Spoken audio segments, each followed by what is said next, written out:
आज नियोजन नीति का बात करते हो। नियोजन नीति में यूपी और बिहार का लोग सबसे ज्यादा था, और ये आप लोग रमेश सस्ता आया कहां से? चीट भी आपका, पार्ट भी आपका। ऐसा नहीं चलेगा, नहीं चलेगा ऐसा। आप बताइए कि 1932 वाला स्थानीय है, आप बताइए कि 1925 वाला स्थानीय है या 1985 वाला है। लोगों को गुमराह करने के लिए रोज नया नया फिड़का, नया नया ड्रामा, जो हम लोग का बाप दादा पूर्वज का खतियान है 1932 वाला, इसलिए कि अब वो टांगने का चीज है अध्यक्ष महोदय, उससे नौकरी अब नहीं मिलेगा। नौकरी अब 2023 वाला लोग के लिए ऑल इंडिया परमिट पर अब झारखंड हो गया। आइए नौकरी पाइए। क्या आप नियोजन नीति को स्पष्ट कीजिए कि आप किनको लेंगे।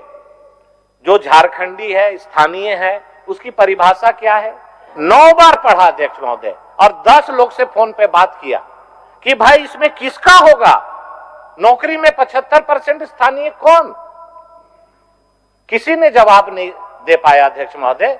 तो मैं आपसे ही जानना चाहूंगा अध्यक्ष महोदय कि यहाँ के स्थानीय हैं कौन जिनको 75% नियोजन मिलेगा। ये बहुत पेपर में छापना बड़ा अच्छा लगता है अध्यक्ष महोदय। 75% स्थानीय लोगों को रोजगार, ये सरकार जब से बनी है स्थानीय नीति बनाने के नाम पर बनी है। 75% स्थानीय को नौकरी देगी, स्थानीय को परिभाषित नहीं की है। यहाँ के मूलवासी आदिवासी को नौकरी से भी वंचित करना चाह रही है अध्यक्ष महोदय। 3rd ग्रेड 4th ग्रेड यहाँ के लोगों को अगर नौकरी नहीं मिलेगा अध्यक्ष महोदय तो कहां मिलेगा? चाहे छत्तीसगढ़ जाइए, चाहे यूपी जाइए, कोई प्रदेश जाइए अध्यक्ष महोदय, वहां पर हमारे वहां के लोगों को वहां नौकरी में प्राथमिकता है। यहाँ फ्री इंडिया छोड़ दिया गया अध्यक्ष महोदय। ये सरकार जो नियोजन की बात, नियोजन नीति लाई, मुख्यमंत्री को स्पष्ट करना चाहिए कि आपने क्या स्थानीय नीति को पारित किया है। आप जो ये स्थानीय 75% बोल रहे हैं, इसको आप 75% लोगों को किनको आप नौकरी दीजिएगा? 1985 वाला को दीजिएगा कि 2023 को दीजिएगा कि 1932 वाला को दीजिएगा? हम झारखंड ब्रेकिंग न्यूज, झारखंड की अभी अभी बहुत बड़ी ब्रेकिंग न्यूज निकलकर सामने आ रही है। अगर आप लोग झारखंड के हैं तो आप लोग के सवाल में जरूर आता होगा मन में सवाल कि आखिर 1932 की खतियान है क्या, क्या होगा 19 खतियान से। सारी जानकारी आप लोग को इस वीडियो के माध्यम से बतलाएंगे। साथ में आप लोग को ये भी बतलाएंगे कि झारखंड में 1932 की खतियान कब से लागू होगा, इसको कौन कौन लागू करना चाहता, कौन कौन नहीं करना चाहता, क्या फायदा होगा और किन किन को इसमें ज़्यादा नौकरी मिलेगी। सारी जानकारी आप लोग को बतलाएंगे, सिर्फ लास्ट तक बने रहना है। आप लोग को ब्रेकिंग न्यूज लेकर आए हुए हैं, तो चलिए अब शुरू करेंगे और सारी जानकारी बतलाएंगे। सबसे पहले जान लें कि झारखंड में 1932 एक इतिहास है। झारखंड में 1932 की वास्तविक में जरूरत है, और झारखंड के अगर आप लोग मूल निवासी 1932 से झारखंड में रह रहा तो आप लोग के लिए बहुत ही जरूरी है 1932 की खतियान लागू करने से। 1932 की खतियान लागू करने के बाद क्या क्या होगा यह अभी आप लोग समझ लें। राज्य में न्यूज सरकार गठने के बाद यहाँ पर बता दें, शिबू सोरेन ने वादा किया था कि 1932 की यहाँ पर खतियान लागू किया जाएगा। उन्हीं को लेकर झारखंड के विपक्ष पार्टी जगन्नाथ महतो और कई पार्टी यहाँ पर झारखंड में 1932 की खतियान लागू करना चाहते हैं। कुछ पार्टी नहीं भी लागू करना चाहते हैं। जो यहाँ पर मूल निवासी है उन्हीं को इसमें ज़्यादा फायदा होगा, उन्हीं लोग लागू करना चाहते हैं।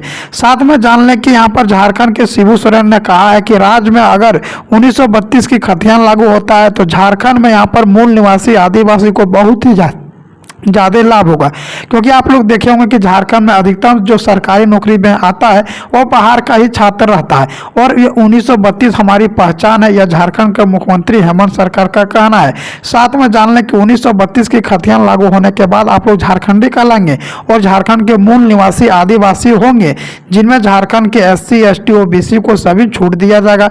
झारखंड में 90-10 का नियोजन नीति लागू किया जाएगा, जिनमें कि मूल निवासी आदिवासी को इनमें 90% नौकरी देखने को मिलेगी। झारखंड के मुख्यमंत्री हेमंत सरकार ने साफ साफ घोषणा कर दिया कि झारखंड में अब यहाँ पर सबसे पहले 1932 की खतियान लागू होगा। वह साल था जो कि 1972 में जब झारखंड में खतियानी सर्वे हुआ था तो संथाल परगना के जंगल और खेतों का सर्वे हुआ था। उनके बाद 1922 में GF गन्ना के द्वारा से संथाल परगना का पहली बार यह संपूर्ण सर्वे हुआ था।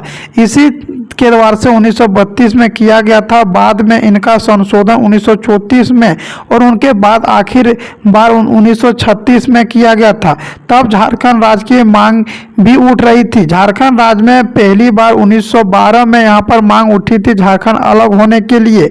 यह बता दें झारखंड के मुख्यमंत्री हेमंत सरकार जी और इनके जो बेटा है शिबू सोरेन जी, वही झारखंड में 1932 की खतियान लेकर और झारखंड को एक नया राज्य मांगने की ऐलान किया था।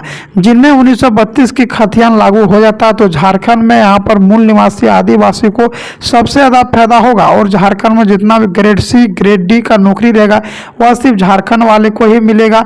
और इनमें झारखंड का सर्वे भी चालू कर चुका है। अब झारखंड में 4 से 5 दिन के अंदर में यहाँ पर नियोजन नीति झारखंड में 1932 की खतियान और 5 से 6 लाख पर पदों पर वैकेंसी भी दिया जाएगा। जिनमें झारखंड के मुख्यमंत्री हेमंत सरकार बोल रहे हैं कि झारखंड में हर हालत में 1932 की खतियान और नियोजन नीति लागू करेंगे। 1932 खतियान बाद इसी राज्य की मांग उठी है और झारखंड में 1973 में झारखंड जेएमएम का शिबू सोरेन द्वारा गठन हुआ। शिबू सोरेन का पार्टी का कहना था कि 1932 की खतियान लागू होना चाहिए क्योंकि आदिवासी का घोषणा बहुत ही अधिक हो रहा था। वहीं पर परंपरा से दूरी हो जा रहे थे। सरकार क्षेत्र में भी उनकी जगह नहीं मिलती थी और यहाँ पर राज्य उनकी एक मारी जा रही थी। उन्हीं के कारण शिबू सोरेन चाहते थे कि राज्य में आदिवासी को हर क्षेत्र में आगे बढ़ने के लिए सरकार का महत्वपूर्ण फैसला होनी चाहिए। जिनमें कि झारखंड में 1932 की खतियान को लेकर झारखंड राज्य 15 नवंबर 2000 में हुआ था गठन। और वहीं शिबू सोरेन की पार्टी जेएमएम के सत्ता में नहीं थी, वह भाजपा की थी। परंतु 2019 में जब यहाँ पर जेएमएम की सरकार राज्य में गठन हुआ तब वह चाहते थे कि इस काम को जल्द शुरू किया जाए और राज्य में आदिवासी की दशा को लायक नहीं था तो लायक बनाया जाए। झारखंड के मुख्यमंत्री हेमंत सरकार बोल रहे कि झारखंड में हर हालत में 1932 की खतियान होगी। जिनमें झारखंड संथाल लोग और यहाँ पर झारखंड के जो भी 1932 की खतियान यहाँ पर झारखंड में रह रहा है उनको प्रथमी अधिकार दिया जाएगा और झारखंड के मूल निवासी आदिवासी को उनमें 100% आरक्षण मिलेगी। झारखंड में अब यहाँ पर नियोजन नीति को लेकर भी झारखंड के मुख्यमंत्री हेमंत सरकार ने घोषणा किया है। अब झारखंड में 1932 की खतियान लागू होगा 1932 और साथ में नियोजन नीति भी झारखंड में अब लागू होने को मिलेगी। झारखंड के मुख्यमंत्री हेमंत सरकार ने साफ साफ घोषणा कर दिया कि झारखंड में अब यहाँ पर लगातार नियुक्तियों की बौछार देखने को मिलेगा और झारखंड दरोगा, झारखंड टीचर, पारा टीचर, होमगार्ड सभी का नियमावली बनाया जा रहा है। सभी एक नया कानून और नया नियमावली के द्वारा से ही लागू किया जाएगा। अब झारखंड में लगातार नियुक्तियों की बौछार होगी और झारखंड में 100% आरक्षण झारखंड के मूल निवासी आदिवासी को देखने को मिलेगी। अगर आप लोग को यह वीडियो अच्छी लगी हो तो चैनल को सब्सक्राइब करें अगले वीडियो के लिए।